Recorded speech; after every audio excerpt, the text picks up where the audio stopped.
Tanggapan Yusril Iza Mahendra soal lahan miliknya di IKN. Abadikini.com, Jakarta. Izinkan saya memberikan tanggapan sebagai berikut. Saya mendapatkan saham 20% dan diangkat jadi komisaris perusahaan tersebut PT Mandiri Sejahtera Energindo, sebagai pembayaran jasa hukum menangani kasusnya karena mereka dalam kesulitan membayar jasa hukum secara tunai. Tetapi belakangan sahamnya saya jual lagi karena tumpang tindih perizinan dan pinjam pakai kawasan hutan yang tak kunjung selesai sehingga tambang itu tidak pernah dapat dikerjakan oleh perusahaan tersebut. IUP tersebut sudah ada belasan tahun yang lalu, jauh sebelum ada kabar daerah itu akan dijadikan IKN. Ketika akan dijadikan IKN, tidak pernah ada pembicaraan apapun dari maupun dengan pemerintah mengenai nasib IUP di kawasan tersebut setelah nantinya dijadikan ibu kota. IUP-nya di atas lahan 160 hektar. Hal ini tidak pernah diungkap ke publik, sehingga orang bertanya-tanya ada berapa ribu atau puluhan ribu lahan milik Yusril di kawasan IKN seperti lahan HGU atau HTI. Apakah Yusril sudah jadi orang kaya baru sehingga mampu menandingi para konglomerat seperti Sukanto Tanoto, Hashim Joyohadikusumo dan lain-lain? IUP sejatinya bukan kepemilikan atas tanah, melainkan hanya izin menambang IUP di atas tanah yang bukan miliknya.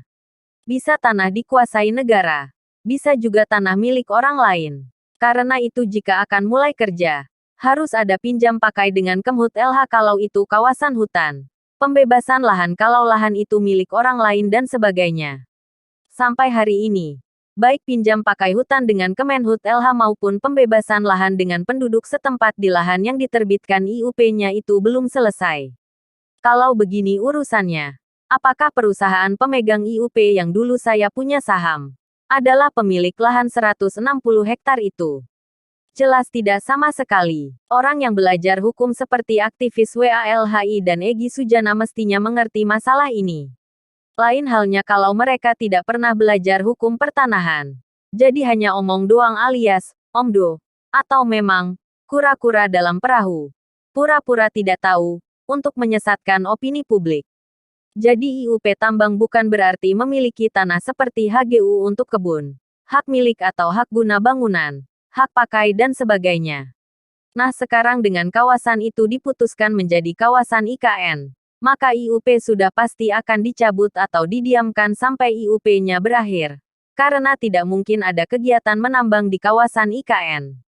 Lantas apakah pemegang IUP mendapat kompensasi atas lahan tambangnya karena dijadikan IKN? Tidak sama sekali karena lahan itu bukan milik pemegang IUP. Jadi keuntungan apa yang saya dapat dengan dijadikannya kawasan itu sebagai IKN? Tidak ada sama sekali. Malah rugi karena sudah capek ngurusin perkara IUP-nya.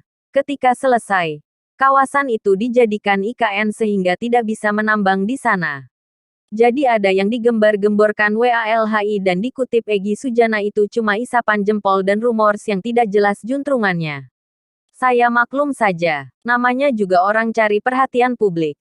Apa saja diumbar ke permukaan. Apakah itu pembodohan atau tidak?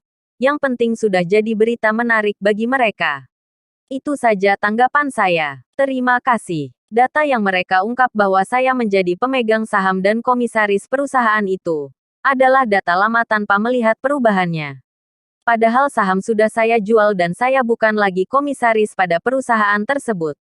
Silahkan Anda cek di database Dirjen AHU Kemenkumham. Apakah saya masih pemegang saham dan komisaris PT Mandiri Sejahtera Energindo yang disebut-sebut WALHI dan Egy Sujana itu?